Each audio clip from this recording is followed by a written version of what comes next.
मुत्तहिदा अरब अमारात के सदर पहले ही उतर चुके हैं। सऊदी अरब और उर्दन के रहनुमा इनकी पैरवी करेंगे। ये दौरे इसराइल की जानिब से कतर में हमास के सीनियर अहलकारों को निशाना बनाने के बाद हुए हैं, जिससे पूरी मुस्लिम दुनिया में गम गुस्सा फैल गया है।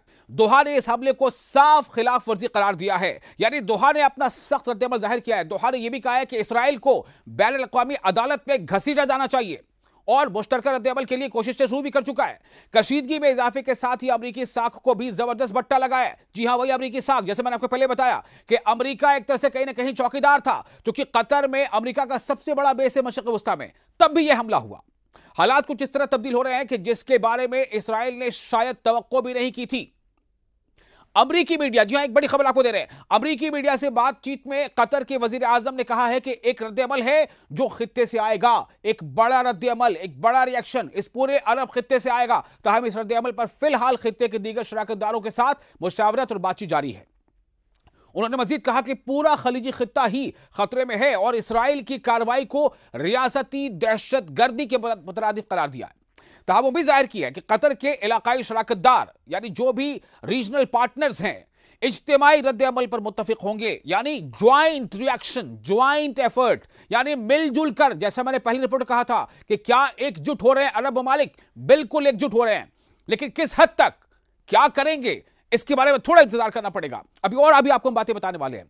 इसी बीच इस्राएली वजीर आजम बिंयामिन नेतन्याहू ने जो बताया है कि हर खित्ते को अफरा तफरी की तरफ ले जाने का इल्जाम लगाते हुए उस पर इल्जाम लगाया गया है, इब्राहिम नेतन्याहू पर इल्जाम लगाया गया है, और शेख मोहम्मद बिन ने मजीद कहा है कि हम किसी ऐसी बामानी चीज की उम्मीद कर रहे हैं जो इसराइल को इस गुंडागर्दी को जारी रखने से रोकेगा। आप सोचिए किस तरह का लफ्ज इस्तेमाल किया गया है कि इसराइल को इस गुंडागर्दी से रोकेगा। उन्होंने इसराइल की जानिब से दोहा में हमास के रहनुमाओं पर किए जाने वाले हमलों को वहशियाना करार दिया। कतरी वजीर आजम शेख मोहम्मद बिन अब्दुर्रहमान बिन हाशिम अस्सानी का कहना है कि हम तो सोच रहे थे कि हम मुहज्जब लोगों के साथ मामला कर रहे हैं, हम दूसरों के साथ ऐसा ही सलूक करते हैं, लेकिन नेतन्याहू ने जो किया है वो बहुत वहशियाना है। यह बहुत हैरान करने वाली बात है। यूरोपीय यूनियन ने भी इस अपने एक बयान में कहा है कि दोहा में हमास की जो क़यादत पे इस्राएली फ़ज़ाई हमला हुआ है उसे मंजूर नहीं किया जा सकता और उसकी मुखालफत की है, जबरदस्त मुखालफत की है। यूरोपीय यूनियन ने इस तरह के हमलों से खित्ते में तशद्दुद के मजीद बढ़ने के खिलाफ खबरदार किया। यूरोपीय यूनियन की खारिजा पॉलिसी की सरबराह काया कालस के एक तर्जुमान ने एक्स प्लेटफॉर्म पर कहा है कि हम कतर के हुक्काम और अवाम के साथ अपनी मुकम्मल यकजहती का इजहार करते हैं, जो यूरोपीय यूनियन का एक स्ट्रैटेजिक पार्टनर है। उन्होंने मजीद कहा कि गजा में जंग के किसी भी इजाफे से गुरेज किया जाना चाहिए, क्योंकि ये किसी के भी मफाद में नहीं है। हमने आपको बताया था, याद होगा, अपनी पूरी रिपोर्ट पर हमने आपसे बात कही थी कि जो रिएक्शन होगा वो ऐसा होगा कि शायद जो एक बात कही जाती है कि ख्वाब गफलत में पूरी जो अरब दुनिया सोई है उससे वो जगने जैसा एक अमल होगा। एक अहम बात ये बता दूं आपको, कनाडा ने ऐलान कर दिया है। कनाडा का एक बड़ा ऐलान यह आ गया है कि जो इसराइल के लिए एक बड़ी बुरी खबर है। कनाडा की वजीर खारजा अनीता आनंद ने कहा है कि उनका मुल्क कतर में हमास के रहनुमाओं पर इसराइल के हमले के बाद अपनी ताल्लुकात का दोबारा जायजा ले रहा है। अनीता आनंद ने इस हमले को नाकाबिल कबूल करार दिया और कहा कि यह कतर की फ़िज़ाई हदूद की खिलाफ वर्जी है। हमला ऐसे वक्त किया गया है जब कतर अमन के लिए काम करने की कोशिश कर रहा था। कनाडा के वजीर खारजा ने ये एक सवाल के जवाब में कहा है कि कनाडा भी यूरोपीय कमीशन की तरह करेगा कि यूरोपीय कमीशन ने कहा था कि वो इसराइल के साथ यूरोपीय यूनियन के मुआहिदे में तिजारती इक़दामात को मुअत्तल करने की तजवीज़ पेश करेगा। साथ ही यह भी कहा है कि हम इस बारे में भी गौर कर रहे हैं, यानी कनाडा इस बारे में गौर कर रहा है कि वो फ़लस्तीन को तस्लीम करे एज अ स्टेट, जो टू स्टेट पॉलिसी है। इसी बात को सऊदी अरब ने भी कहा है कि हम कतर के साथ खड़े हैं और हम कतर के साथ सिर्फ खड़े ही नहीं बल्कि इसराइल की जो ये खिलाफ वर्जियां उसको हम बर्दाश्त नहीं करेंगे और बहुत जल्द हम दुनिया देखेगी कि जो टू स्टेट थ्योरी है उस पर अमल होगा और फ़लस्तीन को एक अलग रियासत तस्लीम किया जाएगा। सऊदी अरब ने ऐलान किया कि हम कतर के साथ खड़े हैं, हम गजा के साथ खड़े हैं, हम गजा के लोगों के साथ खड़े हैं, हम फ़लस्तीन के साथ खड़े हैं। तो जब कनाडा के वजीर खारजा से पूछा गया कि कनाडा इसराइल पर किसी किस्म की पाबंदी लगाने पर गौर कर रहा है, तो उन्होंने जवाब दिया कि हम अपने अगले इक़दामात का जायजा लेते रहेंगे। खातून वजीर खारजा ने यह भी इशारा दिया कि उनका मुल्क फ़लस्तीन रियासत को तस्लीम करने पर काम कर रहा है। यह एक ऐसा कदम है जिसके सितंबर के आखिर में अक़वाम मुत्तहिदा की जनरल असेंबली के दौरान हकीकत बनने की तवक्को है। और यह सिर्फ कनाडा ही नहीं है, बहुत सारे मुल्कों ने यह बात कही है, यहां तक कि ब्रिटेन ने भी कही है, फ्रांस ने भी कही है, स्पेन ने भी कही है और भी कई ममालिक हैं जिन्होंने कहा है कि हम फ़लस्तीन को, जब यूएन का इजलास होगा सितंबर के आखिर में, तो हम फ़लस्तीन को एक स्टेट के तौर पर तस्लीम करेंगे। तो ये एक ऐसी सियासी तब्दीली है जिसकी इसराइल ने शदीद मजम्मत भी की है। उन्होंने मजीद कहा है कि हम सरकारी तौर पर फ़लस्तीन को तस्लीम करने की सही समत पर होने के ख्वाहिशमंद हैं। अब आपको बताते हैं कि दोहा में क्या कुछ हो रहा है। दोहा में इस्राएली हमले से 5 फिलिस्तीनी शहीद हो गए, ये आपको हम बता दें, क्योंकि पिछली रिपोर्ट में हमने आपसे कहा था कि शहादतें तो हुई, लेकिन जो निशाना थे इस्राएल का, यानी हमास की टॉप लीडरशिप, उसमें इस्राएल नाकाम हो गया। शोहदा में आखिर कौन शामिल है? शोहदा में हमास की क़यादत काउंसिल के रुकन खलील हय्या के बेटे हमामुल हय्या, उनके दफ्तर के डायरेक्टर जहाद लबद और 3 मुहाफिज शामिल थे। इसके अलावा एक कतरी सिक्योरिटी एहलकार भी जाँ बहक हो गया था। इस बीच आपको यह बता दें कि यह सब कुछ हो रहा है जहां पर सऊदी अरब ने एक बहुत ही सख्त अल्फाज में इंतबाह दिया है कि हम कतर के साथ खड़े हैं, हम जो इलाकाई यूनिटी है, जो जमीयत है, उससे किसी तरह का समझौता नहीं करेंगे। सऊदी अरब ने कहा है कि हम फलस्तीनियों के साथ हैं, हम गजा के साथ हैं, गजा की सरजमीन फलस्तीनियों की सरजमीन है, हम किसी को इस पर अपना हक जताने की इजाजत नहीं दे सकते। लेकिन इस्राएल ने क्या धमकी दी है? इस्राएल की धमकी यह है कि कतर समेत सभी मुल्कों को इंतबाह इस्राएल की तरफ से यह है कि दहशतगर्दों को पनाह मत दो, या उन्हें निकालो या फिर हम खुद यह काम करेंगे। जाहिर है इस्राएल हमास की तरफ इशारा कर रहा है। इस्राएल का मानना है कि हमास दहशतगर्द है, जबकि हमास ये कहता है खुद को कि हम अपनी जमीन पर, जो हमारे जमीन पर कब्जा कर रहे हैं, जो लोग, जो हमारी जमीन है, हम उस पर उस कब्जे के खिलाफ लड़ रहे हैं। तो ये एक तरफ से इस्राएल की अभी भी खुली धमकी है, और दुनिया ये कह रही है, लोग जानते हैं, समझते हैं, जितने मुबस्सिरीन सब ये कह रहे हैं कि इस्राएल बगैर किसी बड़े मुल्क, जिसे सुपर पावर कहा जाता है, उसकी हिमायत के इस तरह का इस्राएल का बिहेवियर या बर्ताव हो ही नहीं सकता। इस्राएल जो कुछ कर रहा है वो अमेरिका के शय पर कर रहा है। और इसी बीच आपको पता है अमेरिका के साथ क्या हुआ? अमेरिकी सदर के साथ एक बड़ी अजीब वाकया को सुनाने जा रहा हूं। अमेरिकी सदर को वॉशिंगटन डीसी में एक रेस्टोरेंट में एहतजाज का सामना करना पड़ गया। जी हां, अमेरिकी सदर डोनाल्ड ट्रंप, उनके साथ जाहिर सी बात उनका पूरा अमला था, सिक्योरिटी गार्ड्स वगैरह सब कुछ। जब वो एक रेस्टोरेंट में गए वॉशिंगटन डीसी में, रेस्टोरेंट में वो जाने के बाद थोड़ा इधर उधर जायजा ले रहे थे। इसी बीच कुछ खवातीन वहां नमूदार होती हैं, वो फलस्तीन का फ्लैग अपने हाथ में लेती हैं और फ्री फ्री पैलेस्टाइन का उनके सामने नारा लगाने लगती हैं। यह हुआ है डोनाल्ड ट्रंप के सामने, यह डोनाल्ड ट्रंप को सामना करना पड़ा है। और उन्होंने अपनी बातचीत में, अपने नारे में यह भी कहा कि हमें डीसी को जो है आजाद कर दो, यानी वॉशिंगटन डीसी को। और इस तरह की बातें अभी मीडिया में चल रही है। खुद एक जो दोहा से चलने वाला बड़ा मीडिया ऑर्गेनाइजेशन है, उसने भी इसको शाया किया है, जो टेलीविजन चैनल है, आपको पता है, अल जजीरा, उसने भी कहा है। उसमें यह भी बात बताई गई है कि उन लोगों ने, उस ख्वातीन ने जो वहां नारे लगा रही थी डोनाल्ड ट्रंप के सामने, उन्होंने यह भी कहा है कि हम अपने वक्त के हिटलर को देख रहे हैं। तो कतरी वजीर आजम शेख मोहम्मद बिन अब्दुर्रहमान ने व्हाइट हाउस के एलची स्टीव विटकॉफ को भी एक सख्त बात कह दी है।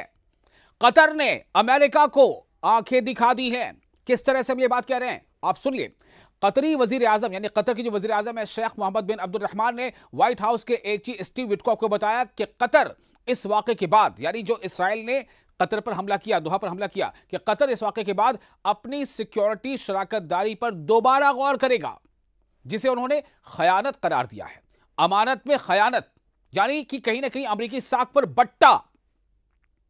यानी अमेरिका जो कतर में मौजूद है, जहां पे कतर में सबसे बड़ा, मिडिल ईस्ट में सबसे बड़ा बेस अमेरिका का कहीं पे है तो कतर में है, और कहीं ना कहीं अमेरिका की तरफ से गारंटी थी कतर पर, कतर की हिफाजत की, तहफ़्फ़ुज़ की।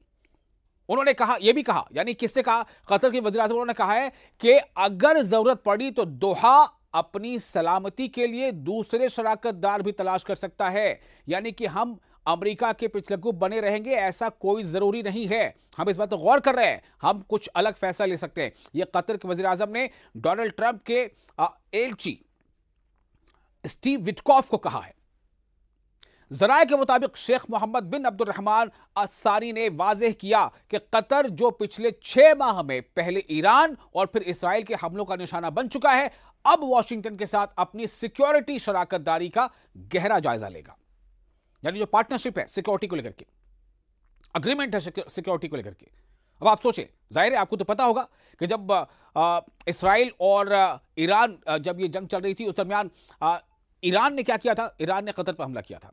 क्यों किया था? ईरान का यह कहना था कि जो कोई भी इसराइल का साथ देगा या ईरान पर हमले में इसराइल की मदद करेगा, हम उसके अहदाफ को निशाना बनाएंगे।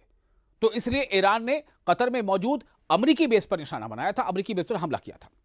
तो कतर तो ये बात कहेगा ना कि भाई अमेरिका के यानी हमने अगर हमने किसी को अपना मुहाफिज रखा है, हमने किसी के साथ हमारी सिक्योरिटी पार्टनरशिप है, तो उसके रहते हमारे ऊपर हमला अगर हो गया तो कतर इसको काउंट कर रहा है कि पहले ईरान ने हमला कर दिया, फिर अब इसराइल ने हमला कर दिया, तो हम कतर ने साफ कह दिया है स्टीव विटकॉफ को कि हम जो शराकतदारी है सिक्योरिटी को लेकर के उस पर दोबारा गौर करेंगे।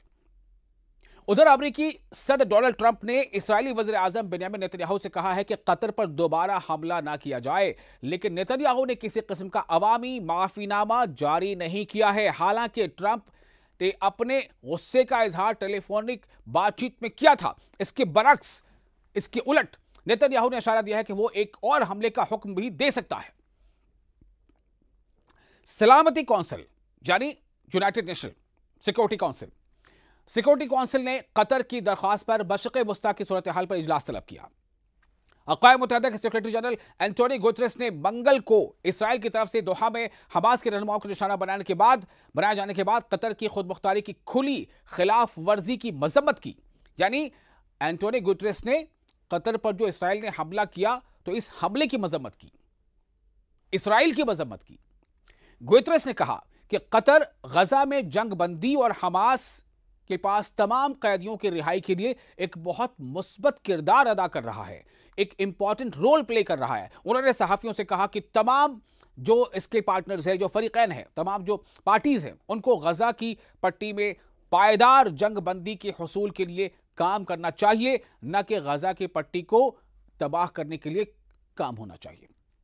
एंटोनियो गुतरेस ये कह रहे हैं कि सभी को यह चाहिए कि वो गजा की पट्टी के तहफ़्फ़ुज़ के बारे में सोचे, लेकिन वो सिर्फ कह ही रहे हैं। यूनाइटेड नेशंस कई बार ऐसा कह चुका, अमल क्या हो रहा है?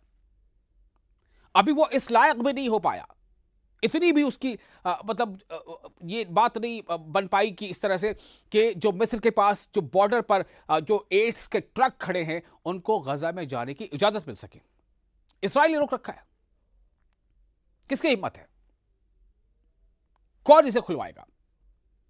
तो गजा में जंगबंदी और कैदियों की रिहाई की कोशिशों को नुकसान पहुंचाने वाले इस इकदाम पर कतर ने शदीद मजम्मत करते हुए कहा है कि नेतन्याहू को आलमी अदालत में पेश किया जाना चाहिए। यह कतर का कहना है। तो अब देखते हैं इतवार और पीर को जब तमाम अरब ममालिक के सरबराह जमा होंगे या उनके वज़ीर खारजा जमा होंगे, तो यह हंगामी इजलास कतर ने बताया है कि यह हंगामी इजलास है और इसमें हम इज्तिमाई कोई रद्द अमल को लेकर के कोई फैसला करेंगे। यह बहुत अहम है। अब यह भी देखना होगा कि जो बार बार ईरान कहता रहा है, ईरान होशियार करता रहा है कि तमाम मुल्कों को, मुस्लिम मुल्कों को एक हो जाना चाहिए, नहीं तो इसराइल का जो रवैया है वो आप देख रहे हैं, कभी सीरिया, कभी लेबनान, कभी फिलिस्तीन, कभी ईरान और अब कतर। अब आगे कहने की जरूरत नहीं है।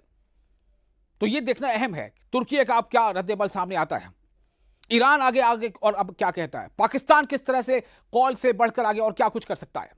चूंकि तमाम मुस्लिम दुनिया में इस बात को लेकर खलबली है, तमाम मुस्लिम दुनिया में इस बात को लेकर खलबली मची हुई है और बहुत बड़ी बेचैनी है इसको लेकर के, और कतर ने बहुत सख्त रुख अपनाया है।